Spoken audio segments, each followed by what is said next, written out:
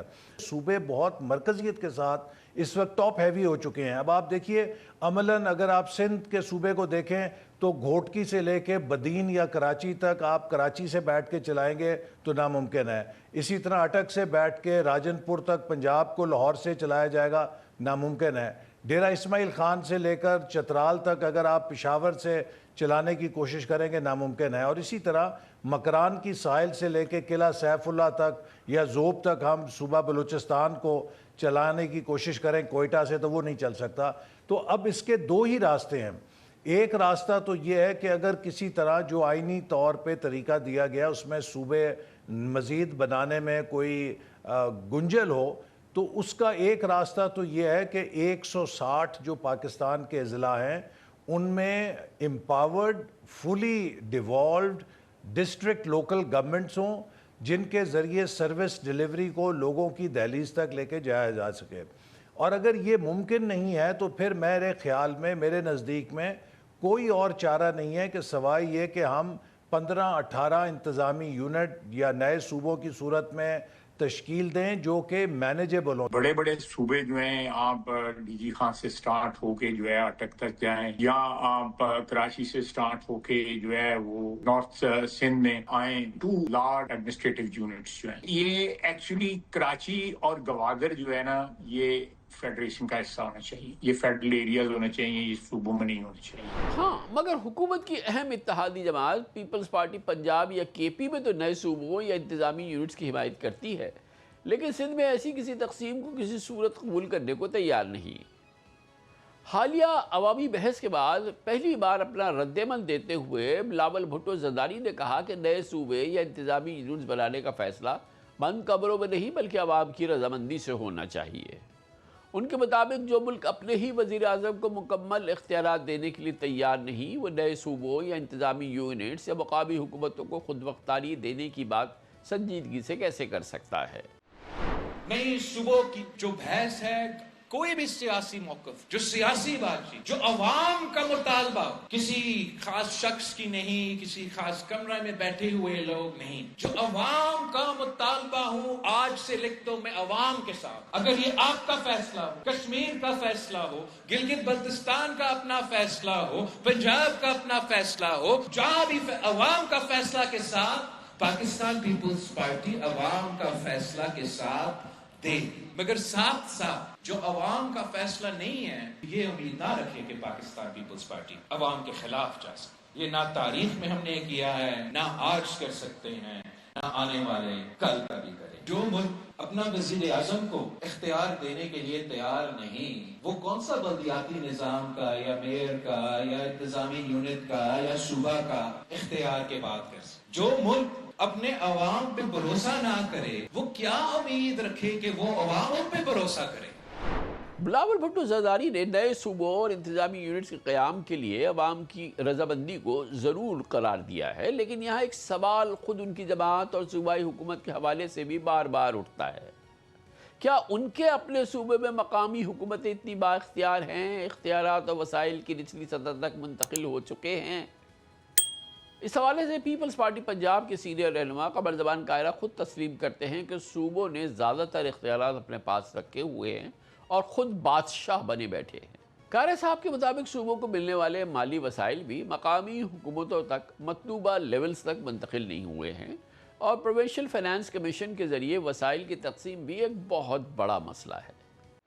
کیا مسئلہ صرف بڑا یونٹ ہونا ہے یا بد انتظامی ہے؟ آئین کہتا ہے کہ 3 tiers of democracy administrative structure ہوں گے, فیڈرل, پروونشل اینڈ لوکل. اب فیڈرل پروونشل تو چل رہا ہے, پہلے فیڈرل تگڑا تھا, پھر ہم نے اس سے طاقت لے کے صوبے کو دی, اب صوبے والے بادشاہ بن کے بیٹھ. اب اختیار بھی ان کے پاس ہے, وسائل بھی ان کے پاس ہے, اور وہ نیچے ڈیوالو کرنے کو تیار نہیں ہے. لوکل گورنمنٹ کا نظام جو ہے وہ دیتے بھی ہیں تو اتنا کمزور سا کہ تاکہ لوگوں کے سامنے ایک عدالت کا حکم آ گیا, کچھ آئین کہتا ہے, کچھ شور ہوتا ہے, تو آپ ایک نظام تو دے دیتے ہیں, لیکن کسی گورنمنٹ کی کبھی یہ خواہش نہیں ہوئی کہ ایک working functional local government, actual local government کا نظام ہے. پی ایف سی بھی تو کریں تاکہ صوبوں سے پیسے نیچے ضلعوں میں بھی جائیں.